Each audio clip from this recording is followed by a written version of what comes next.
met with an engineering team this week about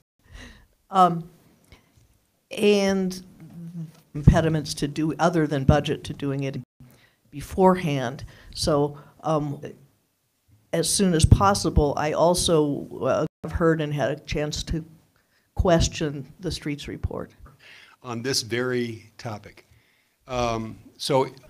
Or in the context of the presentation at some point in time. Yeah. So I would encourage that we to be supporting doing what we need to, have a chance to exchange some thoughts about in terms of financing options, schedule. If we could deal with this motion after we've had a chance to have that input and that conversation. The reason I made this is about the entire budget. Street fund, whether it's in the transportation fund, whether it's in the water. I don't care where we find the money at all, fund to the other. I am just saying in this entire further with the budget, then we need to do it before we move in. And that's why I made it now. So that we done in 2020 in a different department and use that in the 2019 budget.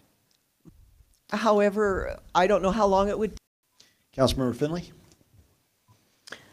I want to know if it's a possibility, if we, but we have to pay for it, and until I see a way. Man, there are people in the queue just to take it. I guess I would like to just. My understanding is that it was on 4th, 5th, 6th, 7th. Long now, I don't know what that would do to the budget forum. So that might be 2019. I'm all ready to get by. So that's kind of where I come down. Councilmember Martin. I think that it is not necessary what the direction as expeditiously as we could. Table the motion until after the after council's presentation. And if anybody wants to make amendments, fine. And we'll okay. And we'll do that. Is that all right? As long as we have to write. As the chair, I commit, Joan. Until we deal with this issue. All right. Seeing nothing, let's see who's here. If your name is not on the list once we start, so you'll have to wait a week. But everybody's got 3 minutes, no matter how much we love or don't love what you're saying. I'll cut you off at 3 minutes. It's content. I'll stop you too. But as long as it's, you say what you want though. All right. All right. Let's go ahead and start with going to say, but other people might not agree and then they won't stand up. So Sandy. Members of City Council. Just talk into it so the paper can hear. Okay. 11 Twin Peaks Circle. I spoke with you a little over 2 years ago about funding Ride Free Longmont bus program. The City of Longmont's been funding this program, and I thank you all very much for not in the 2019 budget to be funded. And in my opinion, that would be a real tragedy. Longmont has been an excellent transportation service for all, regardless. Shelter is a basic need. Many of our working families cannot. Having affordable transport, paying to ride the local bus would be an additional burden on the family's tight budget for rent and food, regardless of the proposed discount RTD is suggesting they will make for the low-income wage earner and the children for under age of 19. Ride Free Longmont has enabled low-income wage earners, people with disabilities, seniors, people on fixed incomes, and families who are transit dependent have the freedom to be active in our community and make trips they could not otherwise afford. It has allowed our children to attend after-school programs, volunteer, and find employment, and our seniors to age in place while avoiding social isolation. In my opinion, to continue to fund Ride Free Longmont costs the city's just pennies per rider, and the money is well spent. Ride Free Longmont works. It's cost-effective. It's for Longmont for another year. Thank you very much for your time. Thank you. Good evening, Mayor, members of council. I'm Julie Castle. I live at 634 Barberry out at Airport in Nelson. That's where I catch the bus. I will be 82 in January, God willing, and the bus has been a blessing in my life. I have no car. I live on Social Security. I took a part-time job to pay my property tax, yay, Boulder County, and it gets me to work, it gets me to the library to get online, It gets me to the stores on Sunday evening. Thank you. Thank you, ma'am.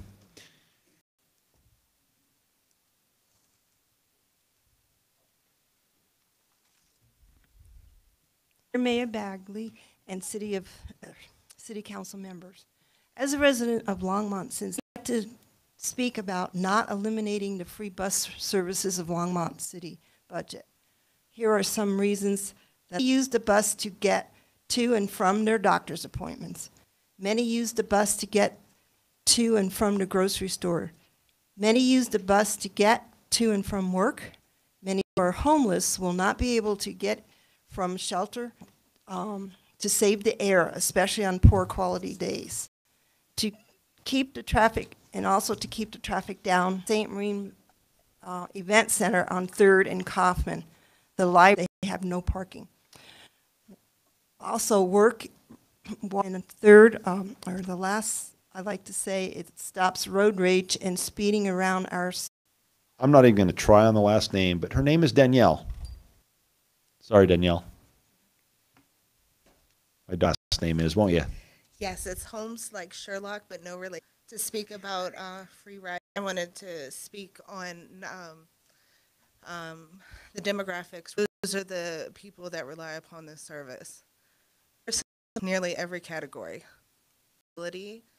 For as well as the sole provider for this house. With as of this is how she navigates the world. I wanted to about 2/3 safe and stable transportation. Thank you. All right. Marilyn Ackerman.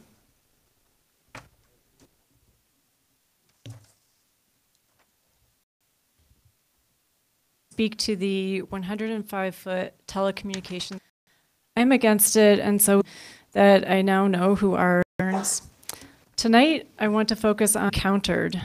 I would like to give those who are against this similar tower in the county top with you, and the rest is really for you. Where it is, I drew, there's an arrow to says, the picture is and it looks industrial in their picture. As far as the zoning, it's in a zone, it's in a neighborhood, and it's like residential. I do believe the other side needs considering. If you look at the next three pictures and see what it will look like, I mean, it's whatsoever. As the city of Louisville says, theirs would be an abomination. I agree for the one in Longmont. It also says that it will not result in an over-intensive use of the land. So it's on a 50 by 50 foot square of land that's surrounded by my HOA. That's a pretty intense use for such a little piece of land. The development report also says that it will be adequately screened. A 105-foot tower. It doesn't make any sense at all. Then there are the health risks. The development report says that the use will not be detrimental to health, safety, or welfare of the inhabitants. I mean, we have over 30 health studies that refer to it that I'm going to have to shouldn't cut be. you off, but thank you very much for the materials. Okay. All right, Greg Peck. Good evening. Thanks for the opportunity. Well, we're talking about the tower issue. Directly affect the residents of Northwest Longmont. I have 4.95 square miles. So the amount of radiation coming off of this thing in the near area, I think is significant. I also remind the council that the area directly across the street from 95th, from our development in 95th, is city property, of course, south and so forth. One of the biggest concerns that we have as residents of this area and for the surrounding areas is the danger factor associated with co-locating an electronic structure with the broadcast intensity that's being proposed in the past. So, you know, we're trying to avoid another Firestone and determining some alternate locations. The zoning is, and I'd urge you all to consider about standing up to Boulder County about the co-location of a similar tower, high-risk situation that can be easily avoided. There are alternative sightings that can be done for this, and we expect, but we're not sure, we expect that this is a cost-driven issue for the utility. I think they've got some options. the northwest portion of the city, and see what you think about the Louisville. Bob Norris. Morris, I live at 532 Ryder Ridge Drive, and as I told you, I'm disappointed in your shirt tonight. You wore. That is true. That is true. I would like that. It'd be a little confusing. But we're going to lose the plaza. And many of you have been to events with nonprofit, that big of an event. And I think as an all-American city, we should have some ice rinks. And I'll have to admit that when Sarah Levinson pushed the ice skating over at Roosevelt Park, I was skeptical, but that turned out to be a pretty good deal. More important to this community is a place where nonprofits and other groups can have a large event.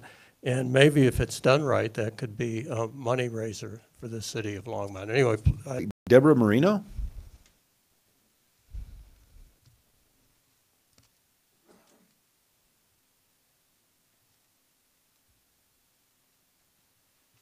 Mark. Mr. Mayor and City Council, I am vehemently against your proposal for individuals, senior citizens, and the disabled. The loss of these is multiple. They have multiple appointments in a day and a week. With a lot, the fares mentioned above, they'd have to choose between going to the doctor, which they have many co-pays, as they do not drive. Seniors do not have friends. Disabled do not have friends, and their friends in the area. Their friends, family do have jobs, and they cannot take their mums, dad, and transfers that are not available to them, make them think that they cannot go and need to get medications, friends, and need to eat. Why should that stop the free buses? There are other segments of the society that are busing for all peoples, and to not get rid of the transfers. Looks like Christopher Sandoval's next.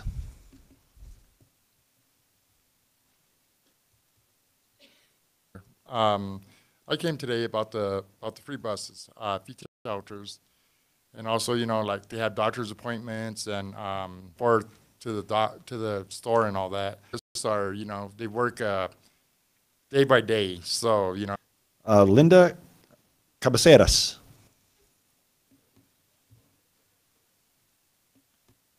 All have names that are phonetically accurate. Thank you, Mayor Bagley and Tutend and Barcourt. And I am here about the free bus. I'm here to speak on behalf of the disabled, the disenfranchised, and the low income. We've heard so as an employer. And I think that it is very important for the safely in all types of weather, whether it's heat or in of a disabled person. And this person also relies on their positions as well as our center for food and for clothing and other things to our citizens. I feel that providing free bus to our citizens downtown area, it helps our citizens to get to the businesses over on Hover. Is compared to consider the free bus. Thank you.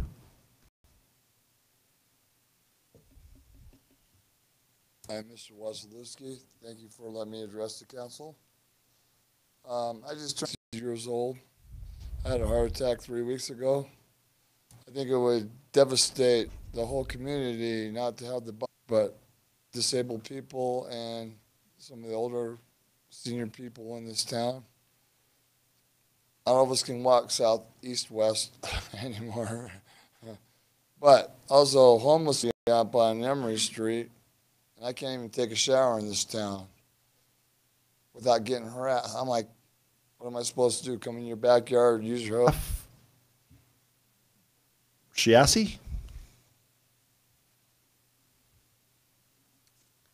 City of Colorado, Boulder.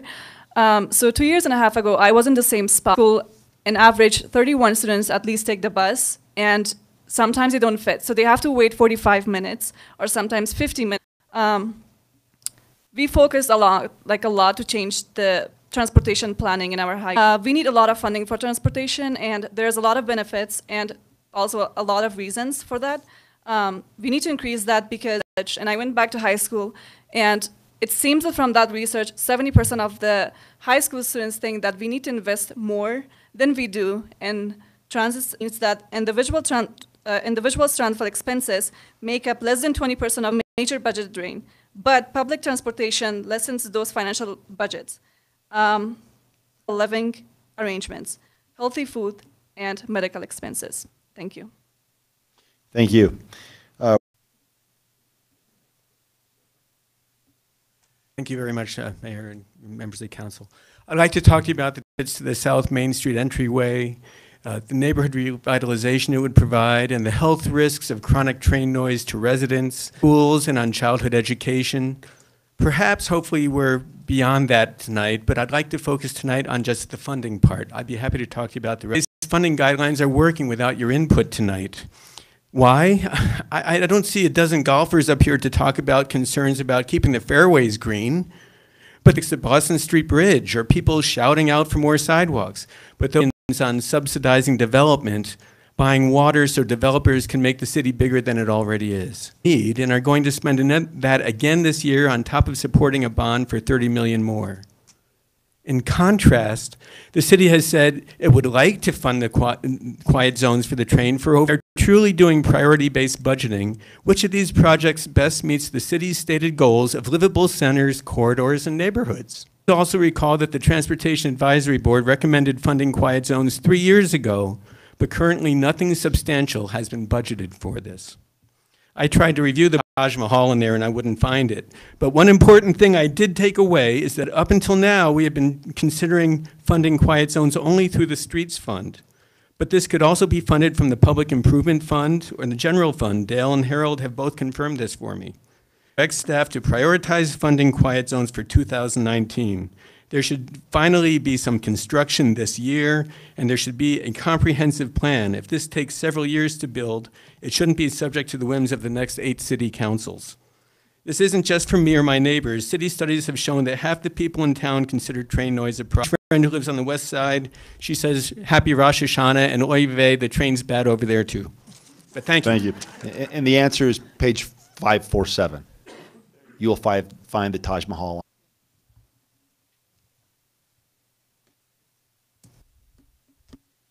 Maryland. Here to just hopefully convince you guys to be our friend and touched on. I'll briefly touch on the potential health risks of putting a telecommunications tower close to. I looked and did a little Medline search and came up with about 70 studies across the U.S. and other nations that showed a pretty strong, significant correlation with studies out of Europe associating it with leukemia in children. So I have 2 children. I don't want to, so I don't see a reason why this tower needs to be placed so close to homes and so close to Longmont. Sir. All right, Sonita Garcia. Thank you. I'm here for to not stop the free buses. We are encouraging our homeless. We need the free bus because that's how they get back to work. That's how they stay at the shelter. That's how they get fed. So by society, we need to keep that going. Thank you. Thank you. Zach Clipstein. 10 Florentine Circle.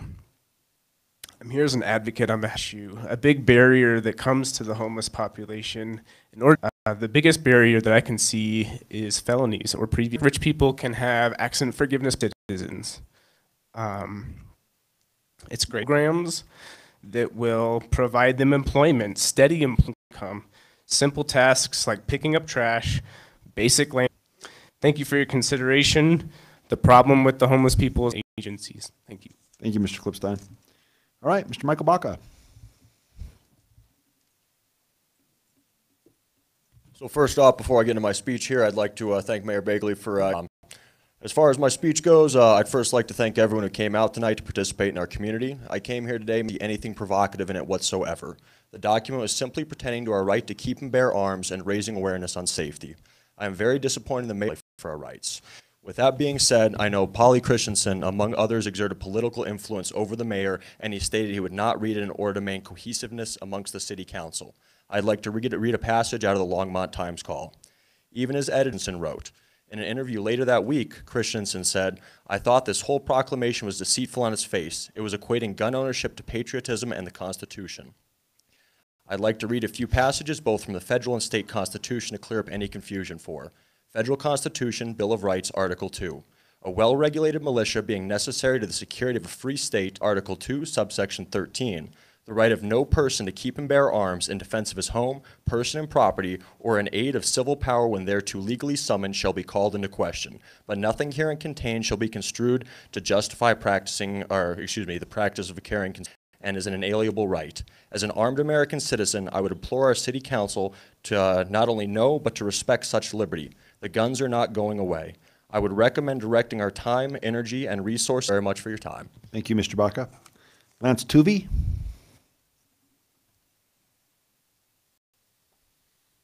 Thank you, Council.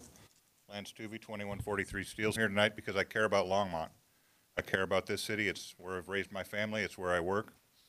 I love this town. It's failed Firearms Awareness and Safety Day proclamation. It was written by a friend, and it listed the 4 rules of gun safety, emphasized safe firearm storage, and reiterated our citizens' right to keep and bear arms, which is protected by the Second Amendment. Began when a member of council allegedly threatened non-participation to, in fact, walk out should the mayor read the proclamation. Walk out on a proclamation embracing the second constitutional amendment, member of my city council. This is behavior exhibited by a spoiled child who doesn't get her way, not from an elected representative of my hometown. Scurrying out, passing judgment, and showing disrespect to the law-abiding citizens of Longmont. I think the U.S. Constitution and the Bill of Rights is not some tawdry takeout menu from which you can pick and choose what to endorse. It was carefully written and ratified some 230 years ago, written to limit government and protect the citizens' rights. It's to be taken as a whole. You may claim, oh, it's my First Amendment right to protest by ignoring the Second Amendment proclamation, but you did swear an oath. You all, however, were right up there for the speciously labeled Gun Violence Awareness Day proclamation, or is that just a trendy label you wanted to get behind? Does everyone here realize that if we address the violence issue in the country, gun rights or gun issues are ineffective, and the real issue of violence continues while the rights of law-abiding citizens of crime factors? And do you know why? Because they found zero relationship, absolutely no cause and effect. If a criminal wants a gun, no law is going to stop him. If a law-abiding citizen does, he can be denied. Anti-rights protection and self-defense. Thank you, Mr. Tuvey. I'm going to have to cut you off. All right. Thank you. All right, Vicky DeGiuliani. Good evening. I'm here also to speak about the proclamation that was not read last week. I'm a member for Rally for Our Rights, and while I wasn't able to be sympathetic towards the mayor's position, he says he did what he did for cohesiveness of the council, and I totally get that. When I'm out of the council chamber to not stand for a photo with her constituents and threatening new anti-gun ordinances being brought before the council if the proclamation were read. The members of the city council are citizens of this town. I've read the newspaper articles and by trying to equate gun rights with the Constitution and patriotism. Well, I'm here to tell you by the Bill of Rights. They have been since December of 1907. Bill of Rights is a list of government shall not. And one of those shall nots is to infringe on the people's right to bear arms. You, as representatives of the local government, are here to protect our rights, not grant them. Firearms and Awareness Safety Day was intentionally planned to protect our rights and coincide with Constitution Day, which commemorates the formation and the signing of our Constitution in 1787 by 39 American patriots. What better way to celebrate that day than to recognize one of our basic constitutional rights? In closing, I am disappointed with the proclamation not being read. Whether you believe it or not, balance needs to be ensured by the council. Second Amendment supporters are just as deserving to have a proclamation read as anti-gun rights people. Feedback from the meeting last Wednesday night. I hope that it was not a one-time thing and that dialogue was started. Members for Rally for Our Rights are willing to listen and engage in this very important issue. Every one of us are willing to put forth ideas to work with those on the other side of the issue. We all want to be part of the conversation regarding school safety and the safety of the community. Advocacy of the Second Amendment is what this group is all about, but we all want the same thing, which is safety for everyone. Thank you. Doug Brandstetter? Sir, from 1901 Terry Street here in Longmont. I've lived here all my life. Thank you, Mayor Bagley and members of the City Council. You know, I've grown up here in Longmont, and I can remember when it was long distance to call anywhere from Longmont, and so that we can grow our community and expand into the outlying areas. You know, I use the RTD bus to take my client, and, you know, as a former business owner and stuff, if I were a nuisance to this community, I know you guys would charge me to planning on putting into silence areas for the trains. We could reroute the, you know, they don't want to share other things like that. So, you know.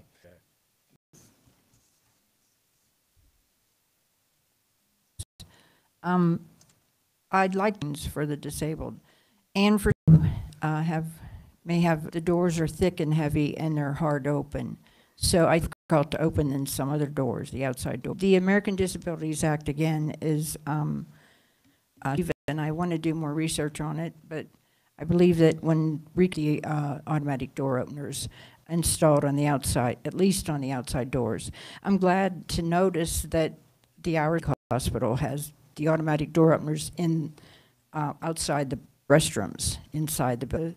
That's all I have to say about that, because I hope that with the new reconstruction, or the city itself can check on their own. I would hope they want to say,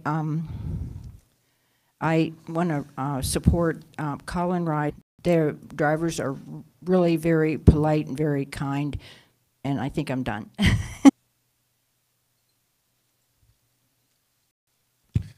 Good evening, Mayor Bagley.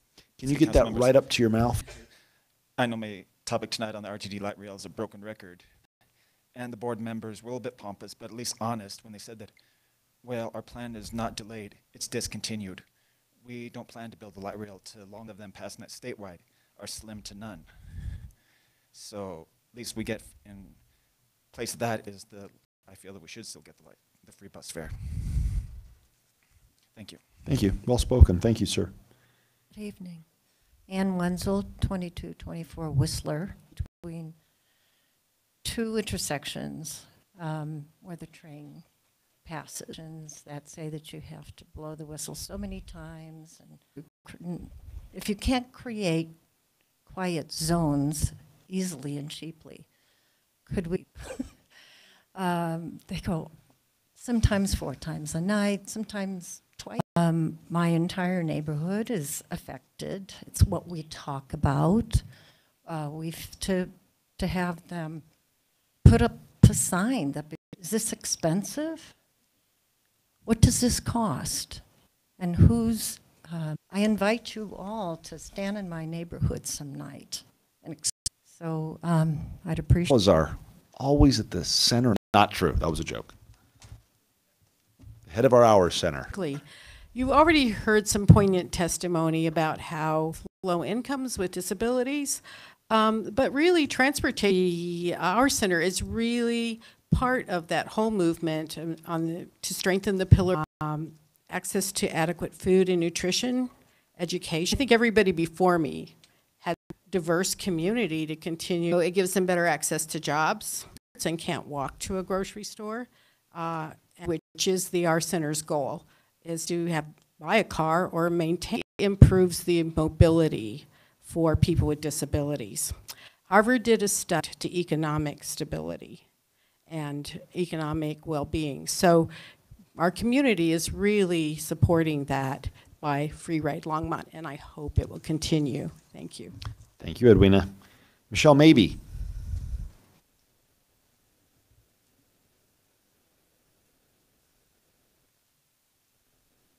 Good evening, Mayor Bagley, council members. My name's Michelle Maybe. I live at 543 Baker Street. And I just want to keep it short because I know you need to get to that possible motion.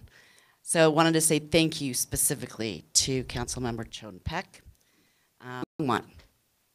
Also thanks to the city staff for all the work that they put into preparing for tonight's presentation. Cannot wait to see it. And then I wanted to mention just briefly, I'm sure you've all heard, but the city of Boulder actions requiring quiet zones. And they've also funded the planning for 2 additional. They have a small fraction of the number of intersections that we have. So we don't want to let them outdo us. Regarding financing, finding funds, right for grants, y'all let me know. I'd be happy to come and volunteer my services. That's all. Thank you, ma'am. All right, Scott Stewart. Mayor Bagley, members of council, Scott Stewart, 229 Grant Street. I'd like to ask the council a question. Would you do something? Would you? All right, expansion of the airport to accommodate larger and louder planes is not the greatest idea. Seriously, just look at the age of the aircraft that are currently at the airport. Right now, much of an asset, but also beloved by the local hobbyists and important to plan was approved years ago. That master plan says a good master plan includes significant input from. It also says no one really knows what will happen 20 years or even 10. The airport and the Longmont community on an annual basis.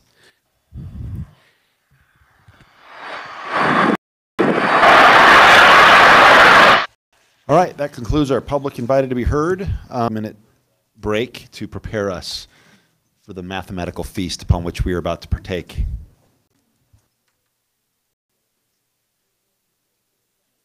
No, I didn't somehow magically.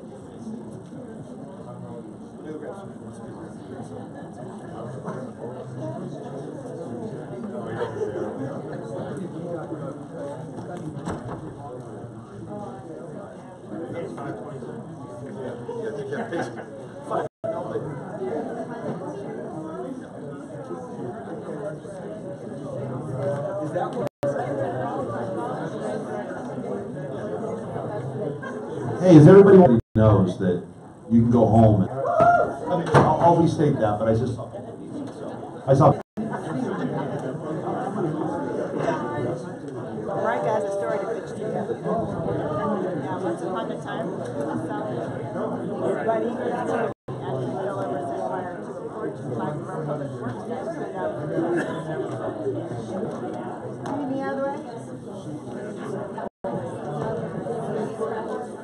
Why did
So according to the Times call, we have our city manager's name is Harold Rodriguez. Uh-oh. Not. Us do have a proofreader. Yeah. I don't think we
Hey, Amy.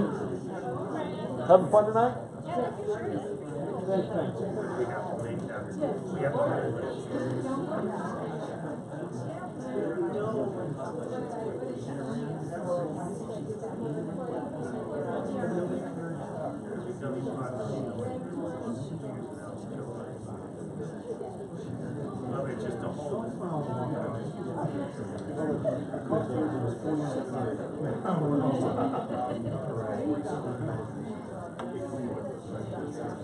That was our commitment.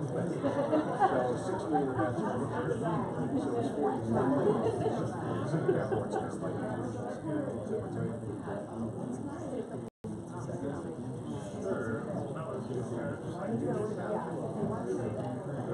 It's different than paying in person. That's the difference. So, I mean, we still, obviously, that's still a joke. Even if we're holding it, it's not necessarily paying. No. We hold or they hold. So we can at least earn some percentage.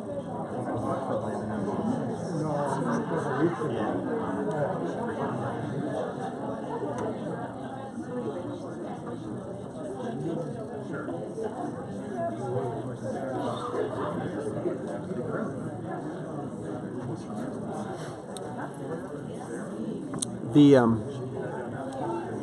Oh, I missed it.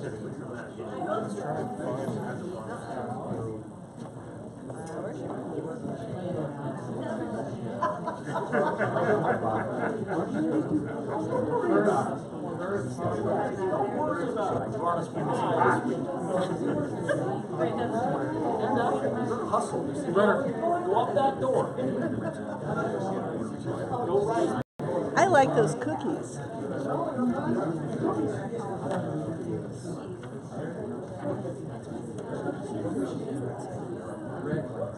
I'm just going to turn it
Barry, did you go get Ron?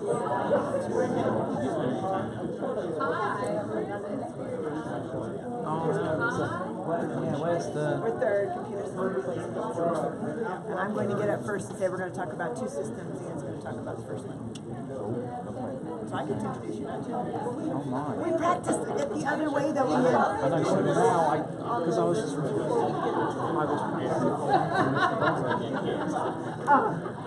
I know. Now it's like, thank you. What's that? A wing man, not a wing guy. A wing So woman. camera here. I think I might do that just Comcast call was about 1%. Here for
There was a letter that somebody gave, and I didn't see it, so.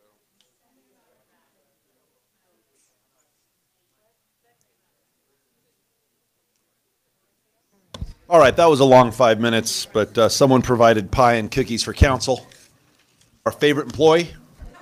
That's not one. Yeah, he needs a raise. That's not just one meeting. So far, every time he has presented to council, he has brought us food. I just think, and your presentations are phenomenal, Jim. So, all right, the bar is high. All right, let's go ahead and move on to our continued ongoing discussions regarding the 2019 budget. Good evening, Mayor Bagley and council members. I'm Teresa Malloy, budget manager. And so we do have several topics in regards to our 2019 proposed budget to cover with you this evening.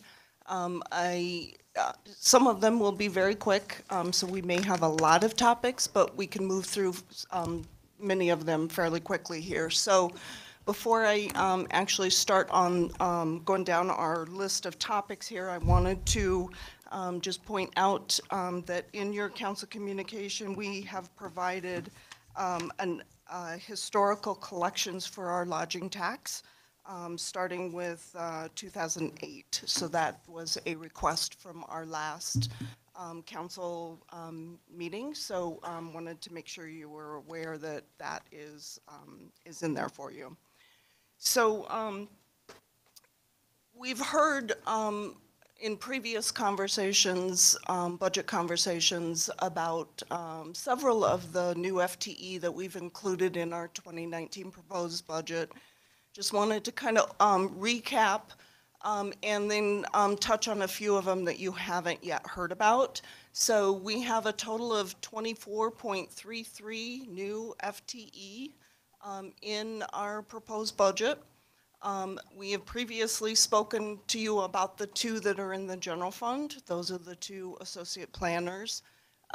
We've also previously spoken to you about the 7 that are in the public safety fund. Those are the 7 that were included with that new tax for the second year of the new tax. The ones that we haven't spoken about yet are in the sanitation, the water fund, the sewer fund, the storm drainage fund, the street fund, and the open space fund. Between all of those funds, there is a total of 7.5 new FTE. And since we have not covered those with you this evening, I do want to spend just a little bit of time going through those and touching on those for you this evening. We have staff in the audience who can answer additional questions about these. So we have a total of 1.25 additional FTE for sustainability. One of them is a full FTE sustainability specialist, and then an increase to an existing position, so an additional 0.2 later this evening when we get to our sustainability topic.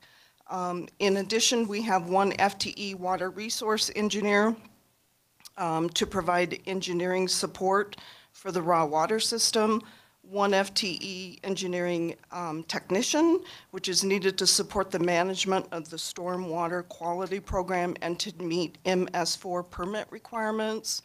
We have 1 full FTE water utility technician to meet increased inspection and increased natural waterway maintenance needs.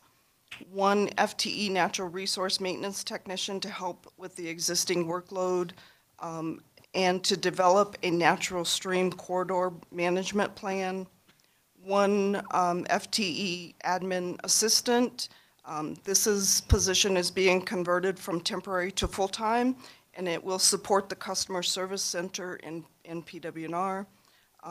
We are increasing a 0.75 existing FTE to a full FTE, so an addition of a 0.25 weed technician to provide greater reduction of Colorado noxious weeds, enhance our wildlife management ability, and increase ability to monitor city properties.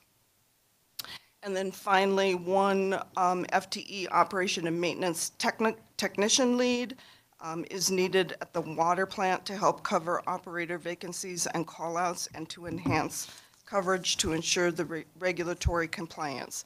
So these are those positions that are funded between those funds that I had just mentioned. So then in addition, we have a 0.83 FTE being added for DDA. And you will hear about those as well later this evening. That's a 0.08 FTE increase to an existing downtown specialist. And then a new 0.75 FTE position program specialist in the DDA as well. And then finally, the 7 utility billing customer information system positions. These are backfill positions that will be needed to support the implementation of that new system. You'll also hear more about those later this evening as well. So just again, the recap of all the new FTE that are included in the proposed 19 budget. So next we wanted to move on to the one-time expenses. And in attachment I is a listing of all the one-time expenses in the general fund, and attachment J is a listing of all the expenses, one-time expenses in the public safety fund. When it comes to categorizing one-time expenses in the general fund and public safety fund, we break them down into 4 categories. The first one is capital equipment. We have $24,000 in the general fund that fall in that category. Then we have a category for IT equipment and improvements, and we have just a little over $919,000 in the general fund in that category. Non-capital small equipment, we have about $370,000 in the proposed budget in that category. And then the final category is just one-time services or expenses, and there is a little over $1.9 million in the general fund in that category. What I wanted to do is, I'm not going to touch on all of them, but I do want to highlight just a few of the more significant in terms of dollars projects that we have included, or one-time expenses that we have in the general fund. So from attachment I, in the IT equipment or technology improvement area, we've got $500,000 for a VMware infrastructure replacement. So that's $500,000 total, but that first line up there underneath the total one-time equipment of $3.2 million, we have $173,000 that are transfers from other funds. So those are the other major operating funds in the general fund that will be contributing. We're transferring money from those operating funds into the general fund to support this VMware replacement project, because the VMware is really used throughout the entire organization. And Sandy can certainly tell us more about what this project entails if you would like some additional information on that. Yeah, okay. Thanks, Teresa. The VMware environment is essentially our storage for the network. You may remember a few years ago that we had kind of a catastrophic failure of our network and had to replace it all at once. So that's doing really well, which is great. And we are in the process of having to take a look at what our virtual servers are doing and how do we actually go from a converged infrastructure to a hyper-converged infrastructure, which basically pulls storage and servers and pulls it all together to try to have it work a little more smoothly. Our current equipment will end up going to our disaster recovery site, so we're able to make sure that we have full and complete backups of all the different systems. So it's at end of life. It is essentially the storage for all the city documents and data, and it's time for replacement. I'd like to replace it before it fails. That's my goal.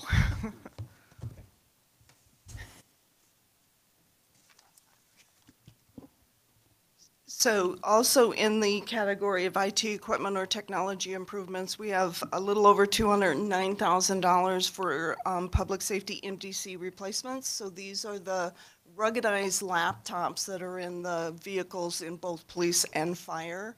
That will replace a significant number of them. They are all pretty much due for replacement next year. Under the non-capital small equipment and supplies, we have $194,000 for bulletproof vest replacements for police, essentially fund every year. Those bulletproof vests are on a rotating replacement schedule, and this will cover the ones that are due for replacement next year. And then under the one-time services or expenses category, the sales tax rebate program that we spoke to you about last week, $200,000 from a one-time perspective, falls into that category. We have a transfer of $400,000 to the Public Improvement Fund for the transit station project, a transfer to the Public Improvement Fund for $200,000 for a project that happened several years ago. That was the remodel of the Development Services Center.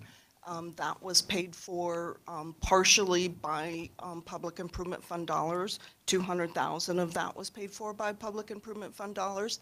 And so what we are doing is taking incremental development revenue in our 2019 budget and transferring it to the Public Improvement Fund to cover those costs that were incurred by the Public Improvement Fund. And then another pretty significant expense is our fire sprinkler deficiencies for $124,000. So replacement of those in city facilities. We also have investigation of oil and gas facilities located within the city limits. In the general fund, there's $100,000 in of costs for that. In total, though, we have $324,000 for that in the proposed budget. The rest of that, $100,000 coming from the general fund, the rest of that will come from the sanitation fund. And the other thing to note in regards to that is being offset by oil and gas royalties of $100,000. So that falls under that category as well. So a couple. That goes back to the conversation that we had with council about doing additional studies regarding oil and gas and utilizing the royalties as a mechanism to pay for those studies. And so then we've also got some other one-time revenues offsetting these one-time expenses. We will be using almost $184,000 of the tree mitigation reserve in the general fund to cover tree mitigation expenses. And that does include one fixed-term position in addition to other costs for that program. Union Reservoir fees, one time of $48,500. Those are also being transferred to the Public Improvement Fund to cover bridge replacement out at Union Reservoir. And then we have $200,000 of property tax revenue. We've spoken to you about this also previously, that is covering our one-time expenses, as well as $772,690 of use tax, one-time use tax.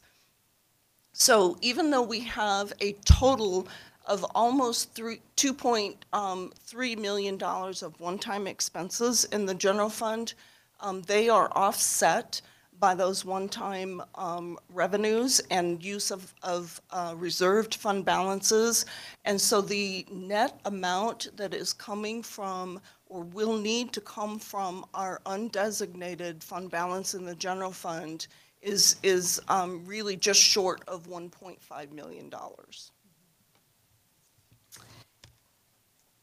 And then in the public safety fund, we have a total of $1.367 million.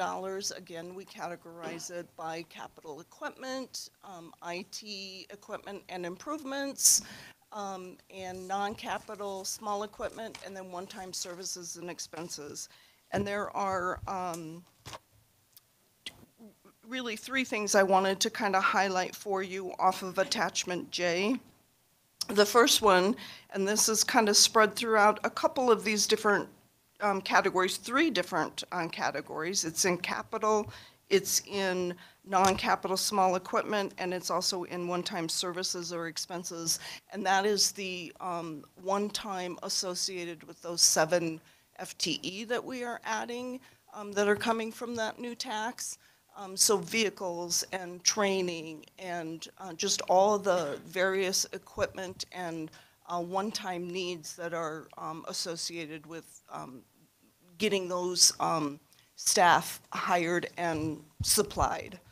And then we have $100,650 for a remodel in the records area over at the Safety and Justice. Then $500,000 for our records management system for public safety, and you'll also hear more about that here this evening as well. So that is the one-time expenses in the general fund and the public safety fund. Are there questions on any of the specific items? I'd say Are you done with your section, or do you?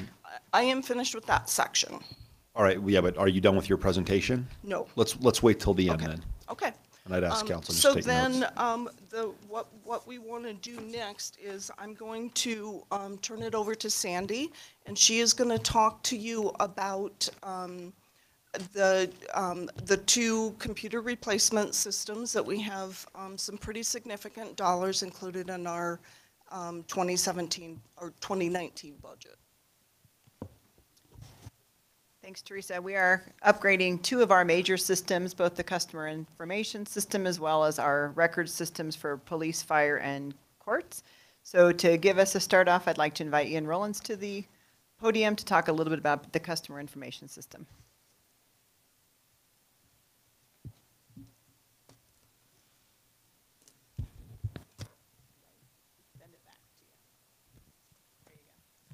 Thank you, Mrs. Cedar.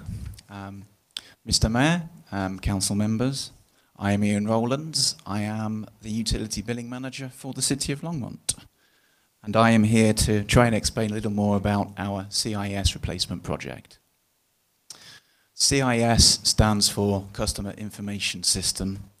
It is slightly more than just a utility billing system. It is a billing system and a customer service system.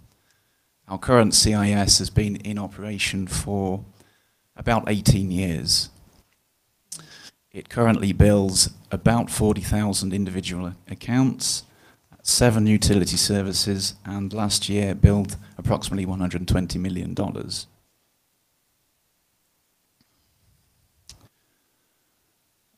We believe replacement of this system is necessary in order to try to maintain customer service, to try to keep up with advances in billing and payment systems, to try to make billing and payment of those bills more convenient for customers.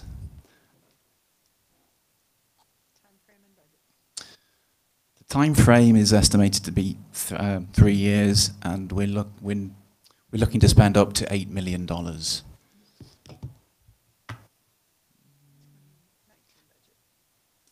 In the 2019 budget, you will see 7 backfill positions and an amount to finance the first year of the project.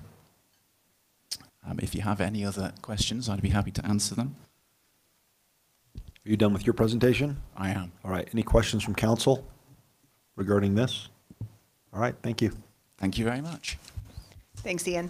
The other major system that we're in the process of upgrading is what we call the criminal justice and fire systems. This includes 3 separate systems, one of which is a homegrown system, that is the current court system. One is the Tiburon system in police, which is their records management system. It was originally implemented in 2006, has similar issues to the CIS project, which is that it needs to be upgraded in order to create some modern conveniences for not only people looking up records, but also for our police officers and police folks.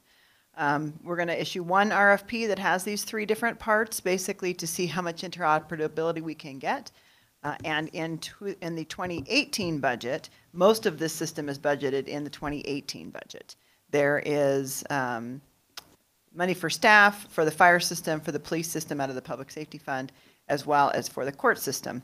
In the 2019 budget is a little additional budget because we realized that we may need additional backfill positions in all 3 of those divisions. And so in order to have that money as well as any kind of consulting or anything needed, that's the additional piece that's budgeted in 2019. The time frame for this project is again 3 to 4 years. We have started to hire some staff to be able to help with the project management.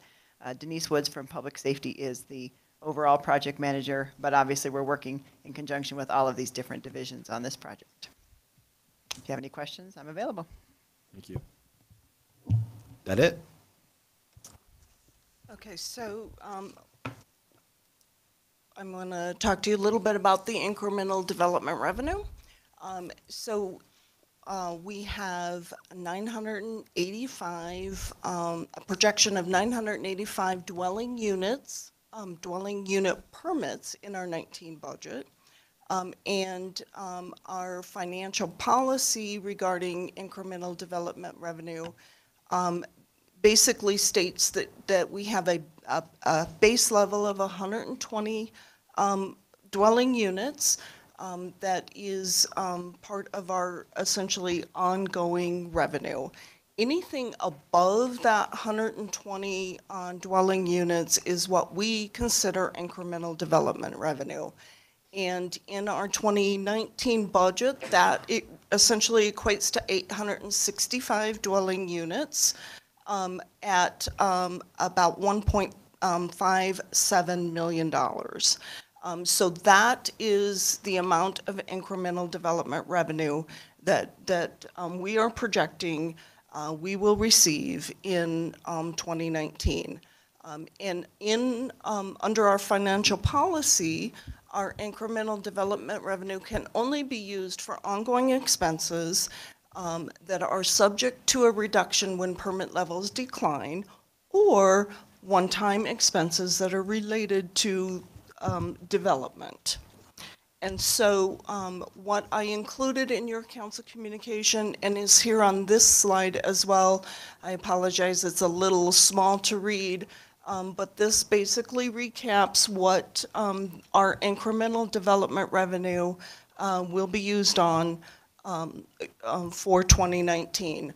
So we started using our incremental development revenue to cover ongoing expenses back in 2015.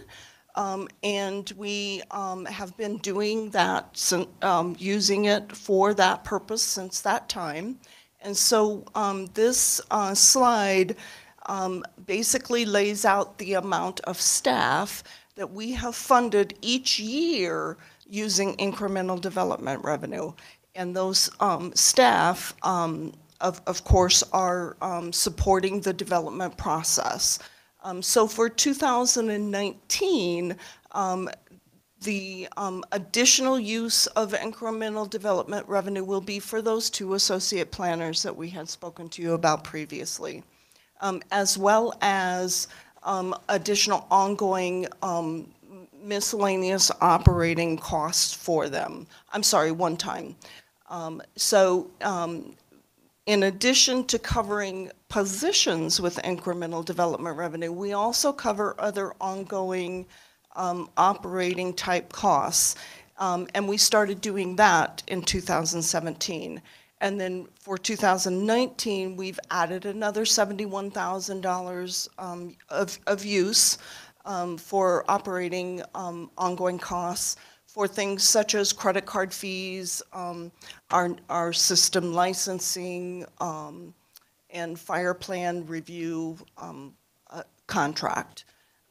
And so in total, out of the $1.57 million in incremental development revenue that's available, we will use $1.236 million of that on one-time type expenses. And back to the previous slide in the policy, these are all expenses that are subject to reduction at the point that this revenue will begin to go away. So then in addition to the ongoing, we've also got a total of $293,000 use of that for one-time purposes.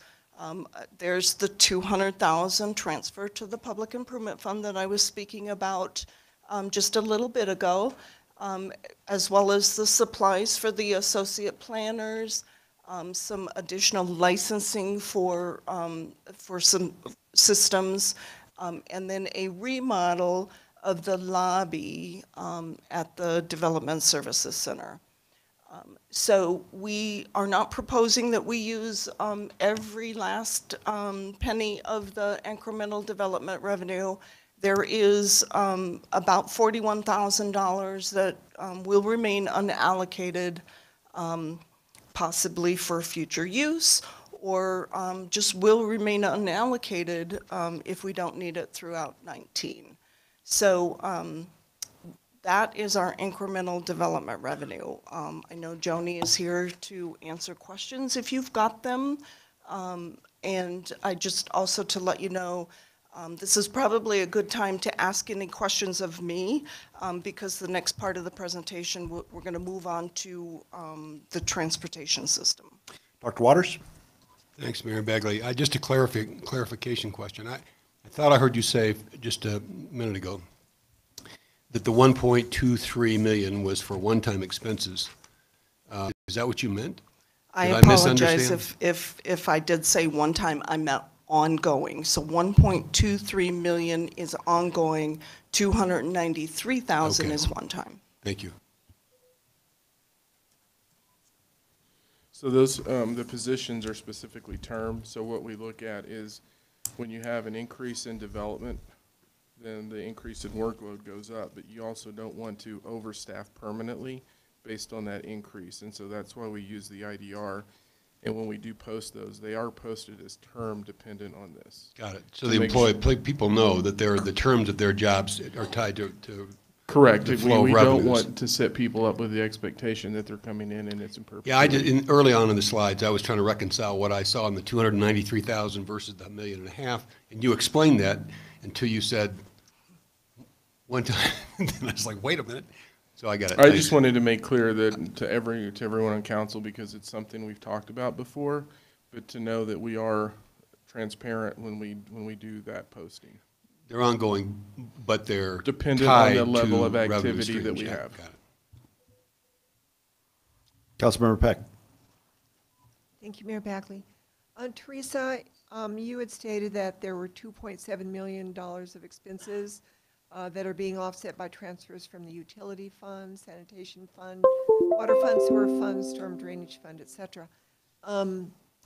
Are these going to be offset by funds that would be generated through utility bills, increased utility payments, like we were saying there would be an increased sewer fund, sewer tax or payment? Am I making sense? Probably not. Councilmember Peck, are you referring to this slide right here? No. Go back. Is that? No, this came from the,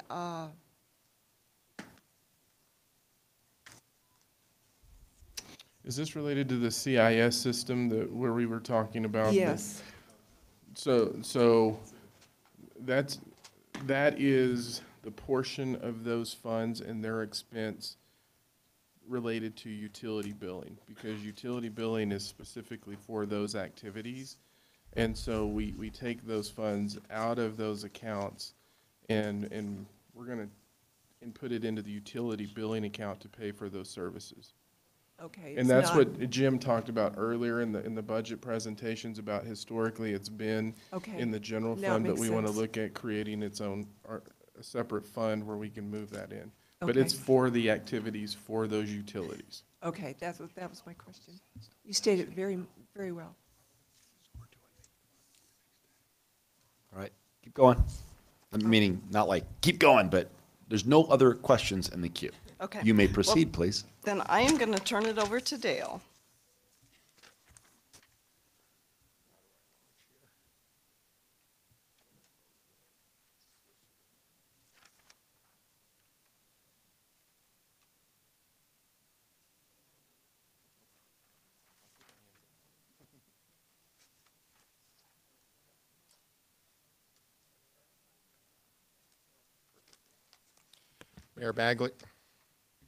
Mayor Bagley and members of council, I'm Dale Rademacher, General Manager of Public Works and Natural Resources. I have any number of staff here tonight to talk with you in detail about the transportation system and our transportation funding for 2019. And we're also looking out a few years into the future, because a lot of these things take a lot of time in order for it to really come about. And so the real challenges that we think we have is we are looking to try to provide the necessary services with resources that we know are limited. Sounds familiar, right? You hear that in the general fund, you hear it in other areas. So the key drivers and the key things that we're looking at are maintaining the assets. We're going to talk about that. And by that, what we mean is maintaining the street and sidewalk system of the city. We're looking at congestion. We're experiencing congestion. We're all looking at that, and we're also trying to look at not just the traditional solutions, but we are trying to look at all the solutions that frankly work and are most cost effective. Safety is a big issue in our community. I don't know how many times we get a call on a concerned citizen. It's usually at intersections where people are trying to cross, whether they be on a bike, walking, or in their cars. And so safety is a big issue. Our staff spends a lot of time in partnership with public safety, looking at our high crash intersections, and I think there was, there's some press on that earlier this week. So that's an issue. Quality of life, I'm going to define that as quiet zones. And it should actually say quiet zones. I was wanting to get that changed, and it didn't. So we're going to talk specifically about quiet zones and specifically about how we can get underway in a meaningful way in 2019. And then last, we're going to talk about transit. It's not last in line, but it's last on the list. You heard a lot about that from some citizens tonight, and I think you did clarify correctly that our budget shows the free ride program fully funded at this point. And then ultimately, discussing with the council, setting those priorities and making some tough choices. And that's part of the discussion as well. But we are going to talk to you about both sides of the ledger, if you will. We're going to talk about the idea of cutting and shifting revenues. We're also going to talk about other ways to shore up revenues, and so, or to pull in different revenues that might also be appropriate to spend on this type of work. So with that, I'm going to turn it over to the pie guy, also known as Jim Angstead. Did everybody get, anyway. So I'm going to turn it over to Jim, and we're all here to answer questions. Yeah, you made a mistake, Jim. Your first one. You gave us the food before your presentation. Now we're tired and sleepy. Mayor Bagley, city council members, thank you very much. Thank you, Dale. I want you sleepy because I got about 200 slides to get through. So just kidding. It's only like 150. So what we want to talk about tonight, and these are some of the topics, is we want to give you some information on our funds and revenue sources. We also want to touch base on what we use those revenues for, the use of the street fund and TCIF fund, which is part of our transportation funding overall. We broke them down into asset management, the system expansion and capacity safety zones, the quality of life Dale mentioned earlier, which is quiet zones. And then I'm going to turn it over to Phil later to talk about the evolving transportation programs we have, which are transit and some of our multimodal programs. And then Dale will step back up and we'll sum up everything. We have some proposals on where kind of funding can come from. So let's get to it. So our funds and revenue sources basically is our street fund and our TCIF fund. The TCIF is basically funding for our construction improvements, some landscaping, safety improvements on arterial roadways. Keep that in mind. And then there's that pie again. I only didn't make a chart because it was only one big chunk for TCIF. Street fund, which is our primary source for Longhorn Street transportation system, that was first brought about in 1986. It is a temporary revenue source. It's been extended 5 times. The latest extends it to 2026. It is a temporary revenue source, and it does fund about 36 FTEs.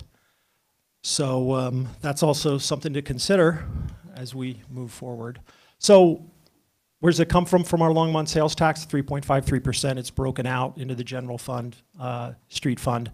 0.75% of that 3.53 goes to the street fund. When we look at kind of long-term, stretching it out, we were looking at a 10-year basically analysis, but after 2026, everything's going to be in the red, so we ended it at 2026. And you can see balancing our total revenues versus our total expenditures. We threw basically the revenue sources, sales and use tax, automobile tax, and our state highway use tax. And then there's a little bit of others, and then our personnel costs, operating costs, transit programs, and then also the CIP. So when we broke down in those earlier categories, our asset management is about $14 million for 2019. We're looking at the system expansion is a little over 4 million. Safety programs run about 3.4. And then quiet zones and multimodal is about 2.7, totaling about $25 million. Continuing on with asset management, one of our major reasons we're spending about $6.9 million next year for street rehab, concrete rehab, chip seal, crack seal, reconstruction, because good roads cost less. That if you maintain your roads over time, you can get more life out of them, and it costs less than total replacement of them.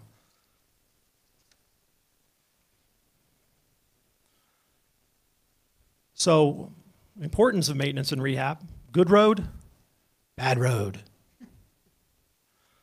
So when we talk about our paving program, we basically rate our program through, and the quality of our roads through what's called our OCI, which is overall paved road.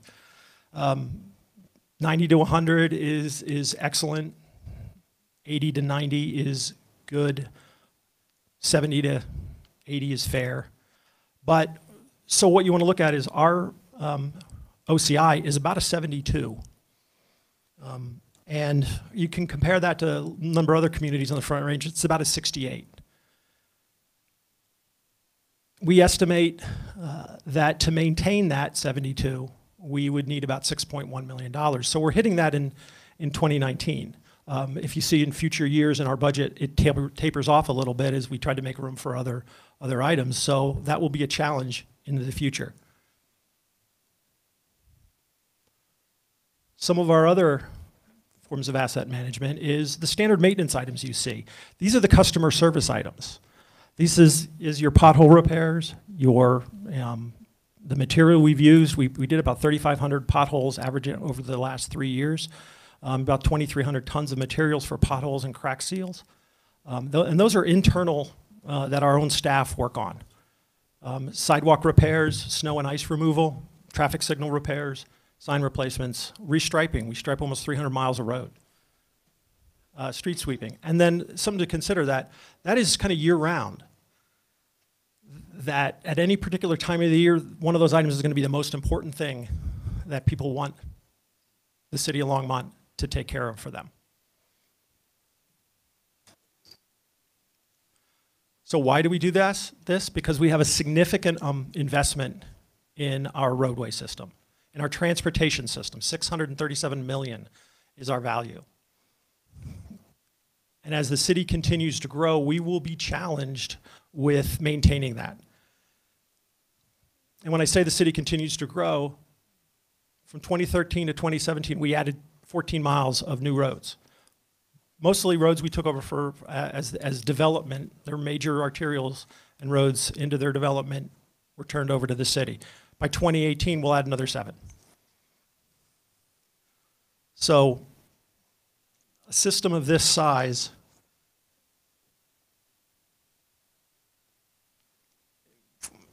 will take a significant investment to maintain that. Probably over 20 million in capital improvements to maintain our system over time. Right now it's not a challenge for us, but in the future it will be. So moving on to some of the other items, Street Fund and TCIF is on our arterial roadways. We have arterial road widening, congestion improvements. That's some of the where our funds go to. Also bridge widening. And in this example, this is both would be both roadway and multimodal because it has an underpass. And then intersection safety improvements.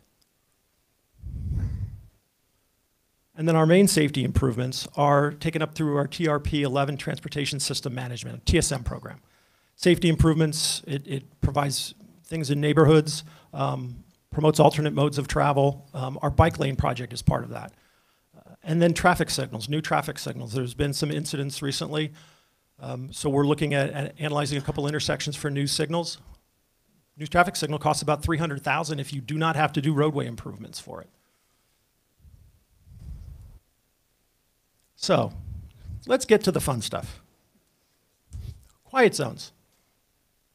Why do we have to do quiet zones? Well, because Congress required it by law. And the Federal Railroad Administration. The next All right, person Phil? on the list is... So what is a quiet zone? It's a section of rail line that contains one or more consecutive public crossings at which the locomotive horns are not routinely sounded. So the minimum length for that quiet zone is about a half a mile. And that's important when we talk about our crossings in the city. So what would we have to do to get a quiet zone? That's a lovely picture from somewhere else. It's not in our community, but we stole it. Our consultant provided it for us. So it involves a number of requirements, installations, crossing arm gates, flashing lights, bells. So it's not going to be totally silent. There'll be some bells that tell the cars that the arms are down. And that also involves a constant warning circuitry along the tracks. Power out indicators so that the driver of the locomotive will know if the power is out in the area and that the system isn't operating. And then there's also advanced warning signs for that quiet zone. So we had undertaken a study that was updated in 2016. So the city has 17 active crossings. The study indicates 14 of those crossings would be improvement projects. The study involves 3 closures. Total cost for one of the more expensive options, if we chose that, would be almost $7 million. And those are 2016 numbers. An interesting point to note, in the 2016 customer satisfaction survey, only 44% of the respondents supported an increase of 0.05% to the street sales tax to fund quiet zones.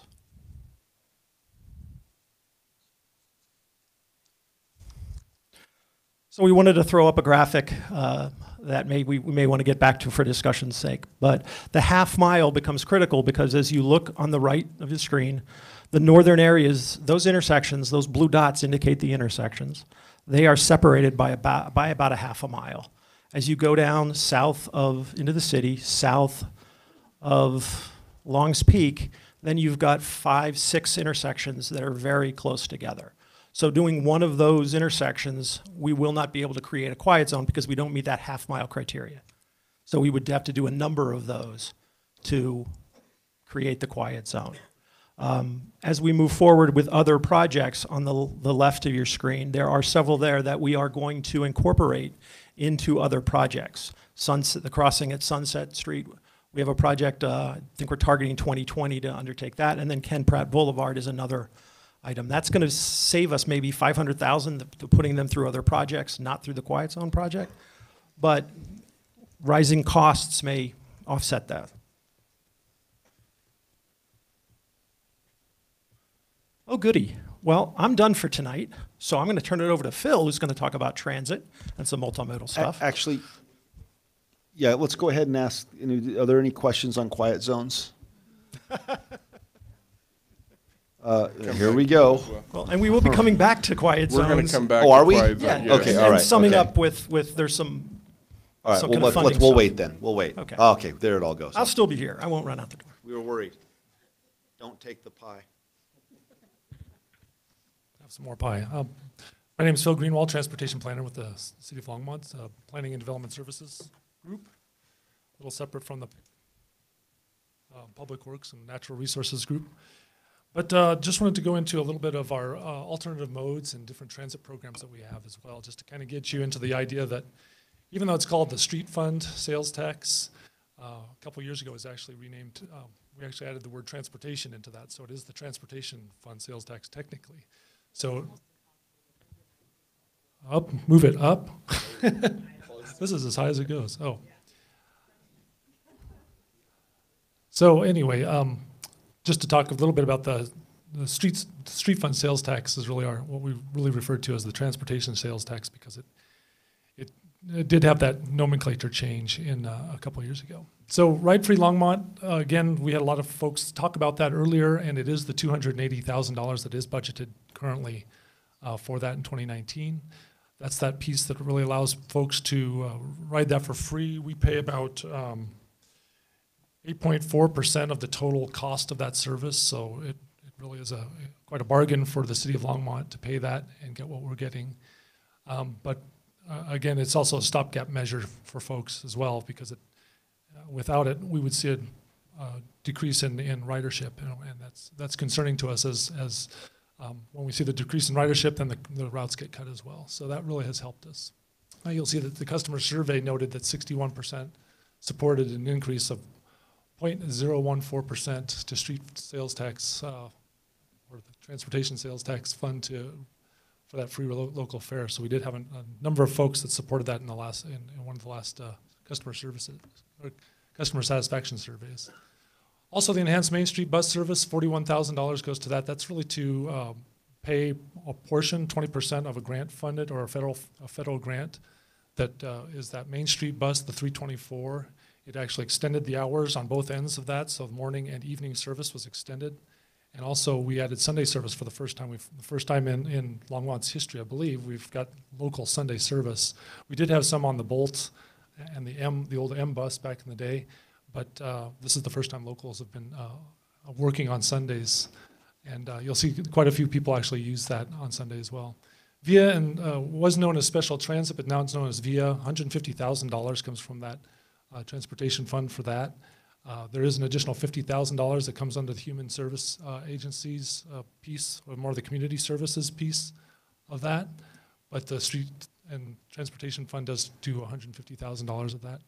And then the Flex Bus, we talked about that a couple weeks ago. That was to pay off last year's amount. Now the new increase is quite significant, actually up to $140,700. So the federal grant on that has expired, so we are trying to take up the rest of that with this. And that provides that service to and from Fort Collins. Again, we're paying about, I think it's 12% of that total cost as one of the partners in that service. And the partnership runs all the way up to Fort Collins and down to Boulder.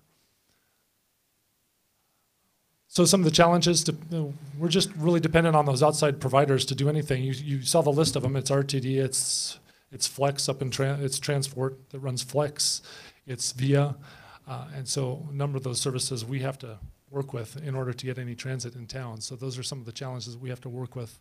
And also, I mentioned it earlier, those changing service levels in RTD. If things change, if the ridership goes down, then we get cut.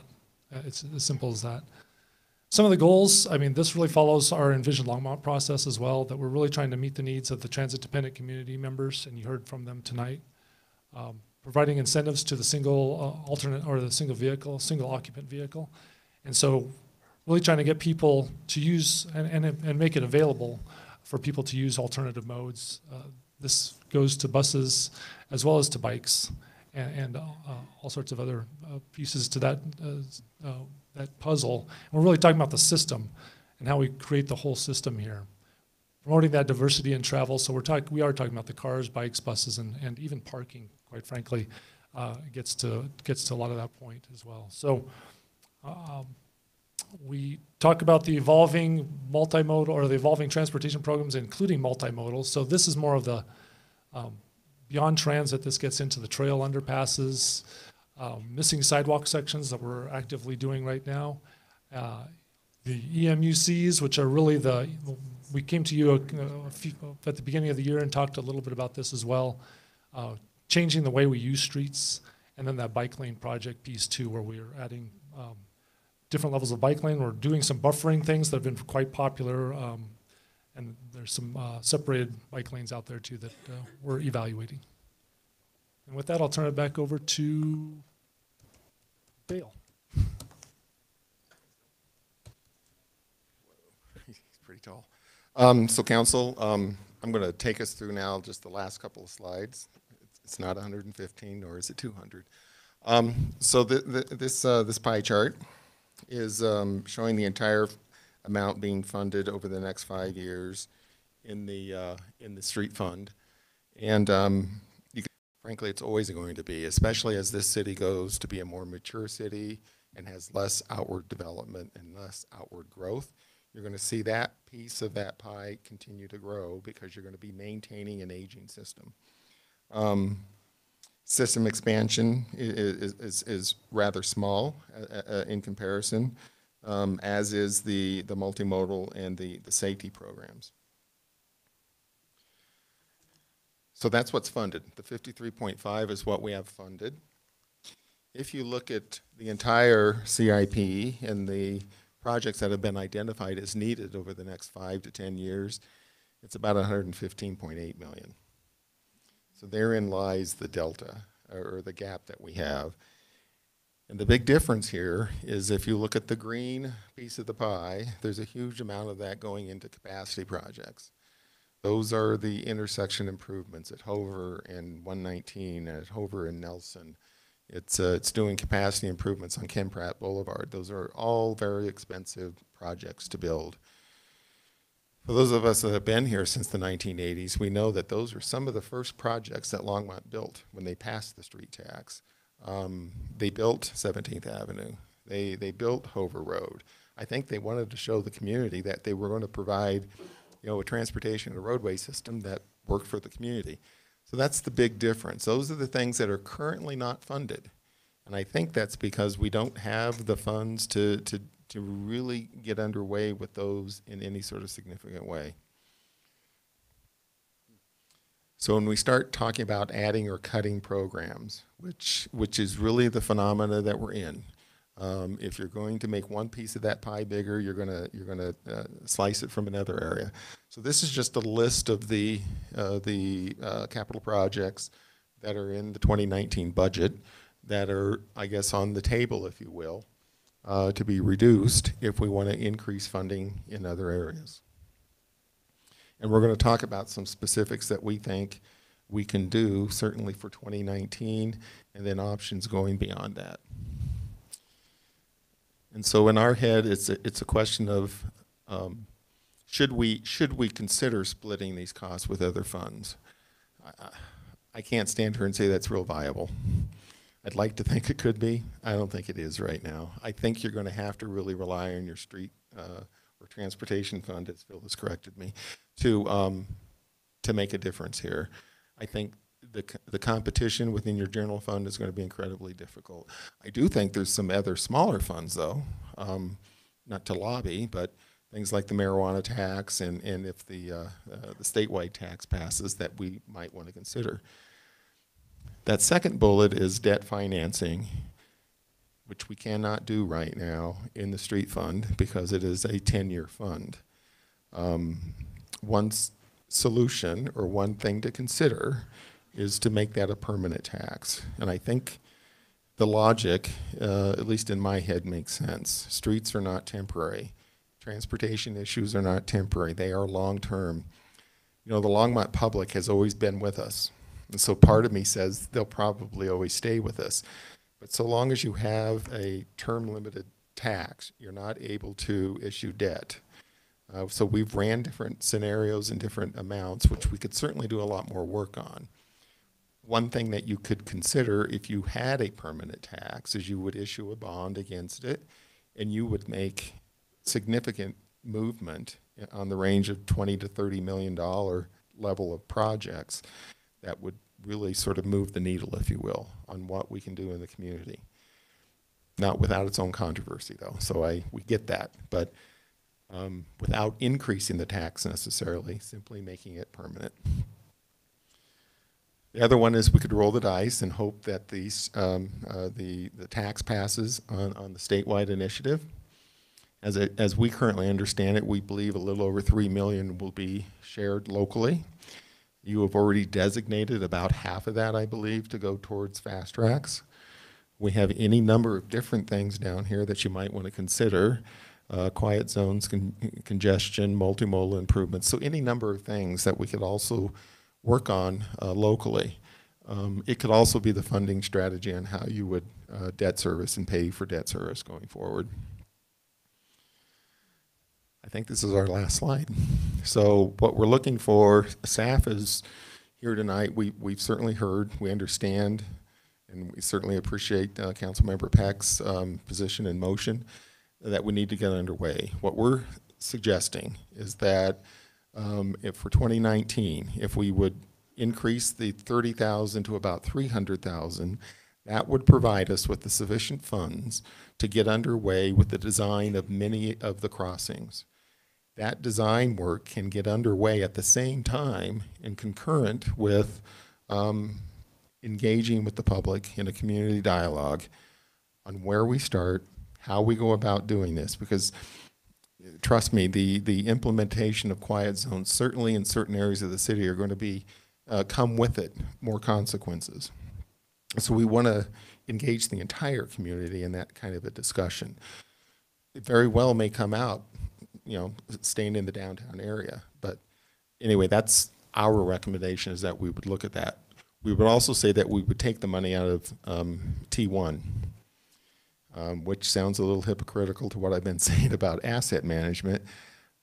I'm saying take it out for 2019, but then in 2019, we've got to figure out a long-term funding plan, because I would not be able to stand up here and recommend pulling that amount of money, knowing that the street system is going to deteriorate as you continue to do that over time.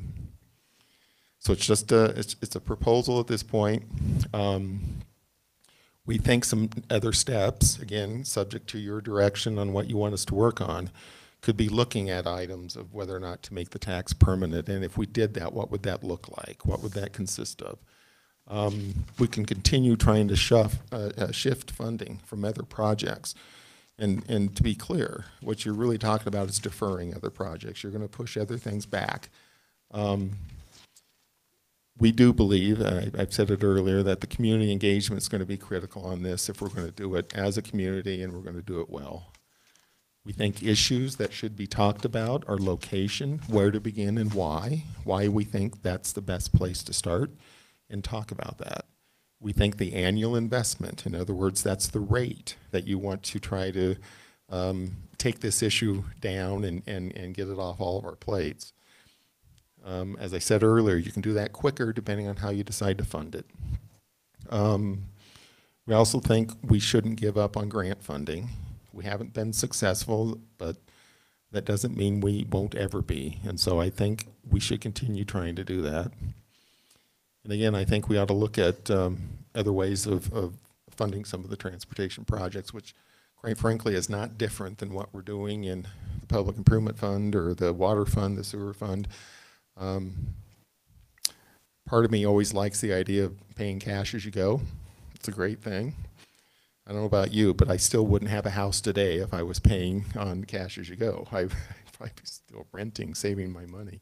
But so that's where we want to sort of stop at this point and get your direction and let us know where you think you want us to go to get this 2019 budget adjusted to reflect what you're looking for. Councilmember Martin. Thank you, Mayor Bagley. I have 5 questions. Are we trading off, or are we going to? Why don't we? Well, why don't we start with our quiet zone? Let's start with the quiet zone discussion, because that way Joan won't be here for a week. So why don't we stick? Let's tackle that question first, since that's what he just presented on. Then we'll backtrack and do the other ones. Okay, then. All right. Here's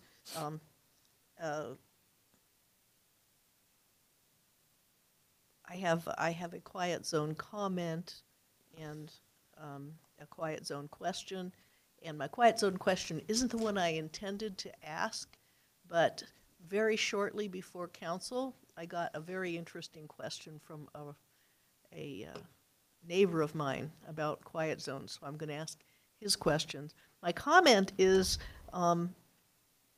nobody seems to want the Pike Road improvements, so there's $1 million. So at some point when it fits in the discussion, let's hear why the Pike Road improvements are important, because, like I said, in terms of residents of the city, nobody seems to want them. The question from a constituent was, what about what Boulder looked at with train wayside horns, which are a less expensive alternative that reduces the noise than quiet zones. Have you guys looked into that, and why aren't they on this agenda instead of the more expensive approach to quiet zones? Mayor Bagley and Councilmember Martin, good question, and that was included in the study that we did. And looking back on this, we probably need to get in front of you with that study and go through all the details that were in it, because wayside horns were considered. The council at the time, so I can't speak for all of you, but the council at the time, the noise was not significantly less than the train horn. And so we didn't believe that putting wayside horns, certainly in residential neighborhoods, were going to result in an outcome that people would say, good job. So that was the discussion, as I recall at the time, that they're not real quiet. Frankly, what we ought to do is go to where there's some intersections with wayside horns and listen to them. What we were told by the consultants and others is that significant high decibels with the wayside horns. Okay, I think, considering the distance from the tracks that the resident who suggested this is residing. He's my neighbor, in fact, and I kind of enjoy the train noise, but that's because I'm pretty far away from it, you know. It sounds like maybe the difference from you know, my 10-second perusal of what he sent me was that the wayside horn noise doesn't propagate as far. That could be true. But, that could be true. It may not have the same range. Right. But in that case, it would not fix, what is it, Columbine School, because it's very Correct. close, so it doesn't help there. Correct. We don't believe that the homes that were in closest proximity would see it as a great solution. Okay. All right, thank you. I'll let somebody else ask questions for a while. Mayor Pro Tem? Oh, I have many questions, but I'll just stick to one. You know, the train horn new regulations only started in 2005, and that was to decrease the number of people who died because they were not paying attention. Has that actually led to less deaths? Mayor Bagley and Councilmember, or Mayor Pro Tem Christensen, I don't know. I was reading that study this evening as well. Yeah. Anecdotally, I would say, yeah, it probably should have. Well, because the whole point is with you. I know. One thing I found interesting in the study was that they estimated the cost to be something around 70 to 80 million across the country to install them. I think they missed that number a little bit, but. But when you compare the cost, it was a cost-benefit analysis. They yeah. showed that the cost of putting in the quiet zones was less than the cost. Right. That is actually we can changed, because you know, if you go most other places in the world, they don't have the trains laying on the horns like this. The trains just go, and you know, if you get in the middle of the track, well, that's one less person that's not paying attention. So, and without getting stuck on that Without issue, being the other mean. thing I noticed in that study is that Congress was trying to also react to individual communities which were putting in ordinances banning and prohibiting trains from sounding their horns.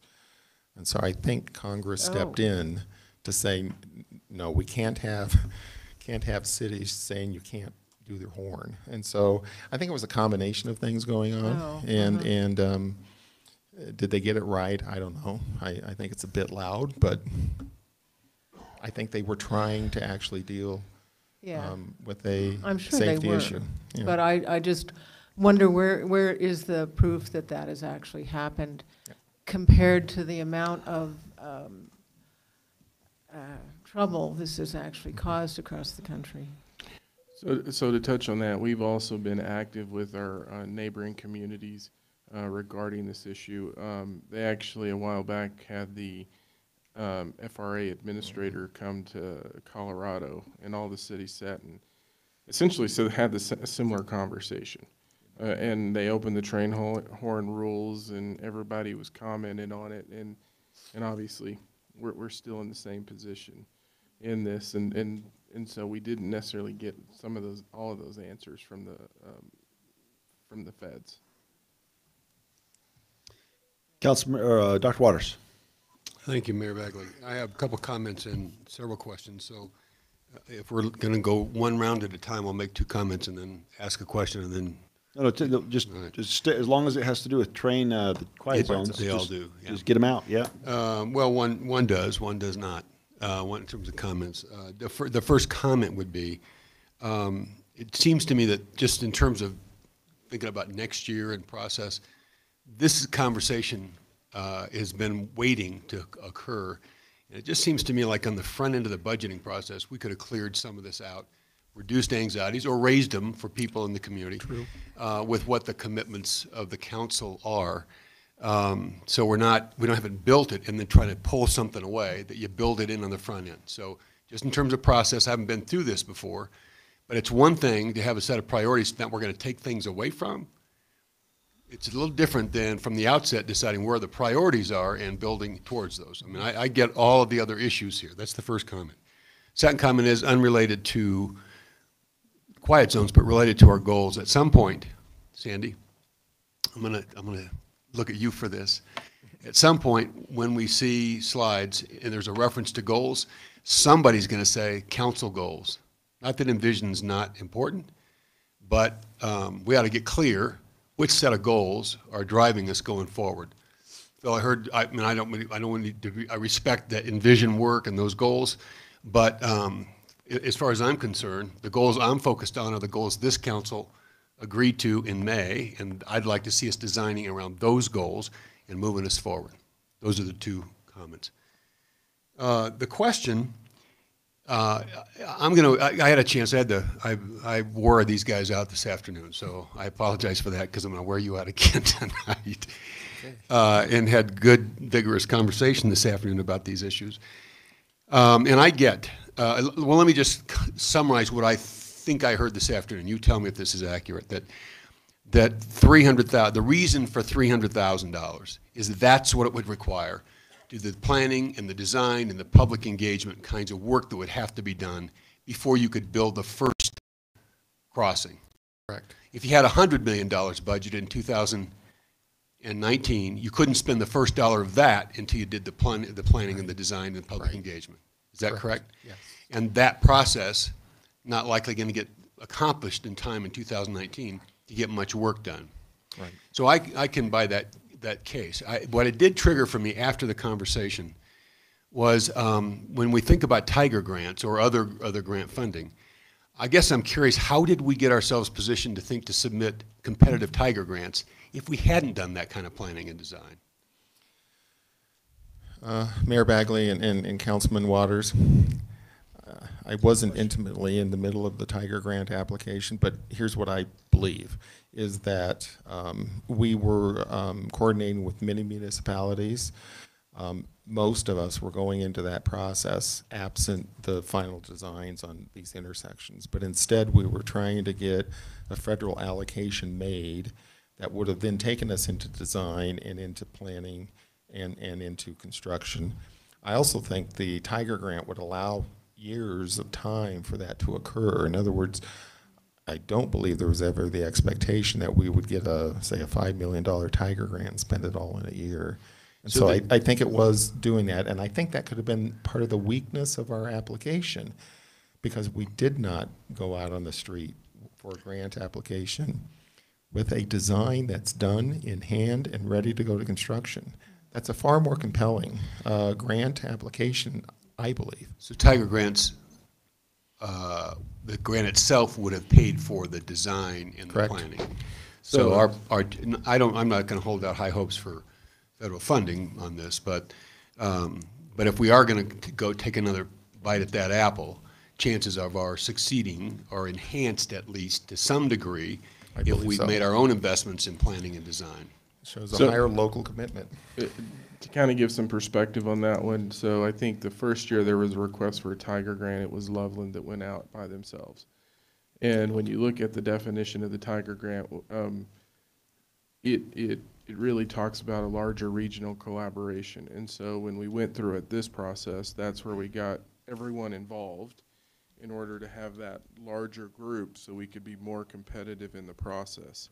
And that, obviously, we thought we had a pretty good chance this cycle.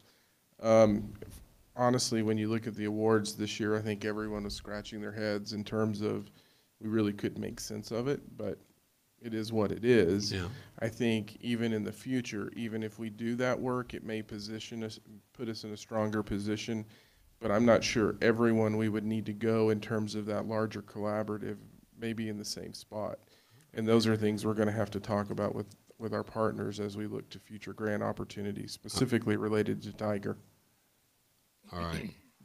So I'm going to switch now to another question. That's helpful in terms of the relationship between the planning and public engagement on Tiger Grant. You made reference to 2 potentially intersections being closed that were baked into that estimated $6 million cost. So my question would be, back those out. Right. Personally, you're going to have to make a stronger case for me, I don't know about other council members, to start closing intersections. And maybe that's a good thing. Maybe the neighborhoods would say, perfect, we'd like that. But I'd like to get, I'd like to be in that process and hear that before predicating a plan or an approach or a cost estimate based on you have to close so many intersections. So if you back those out, what would the cost be? And I understand there's a relationship between the BSNF, there's other issues connected with this, and I'm not trying to get into all those. If you back, though, closure of those intersections out, what the estimated cost would be?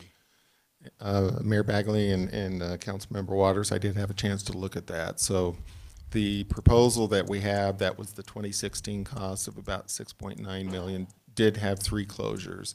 It was Terry, Kaufman, and one of the avenues. Either plan has changed for Kaufman to stay open down to the transit center. So we've lost one of the ones that we thought we would close. The cost of those avenues, the individual avenues, range from anywhere to $400,000 to $500,000 an avenue.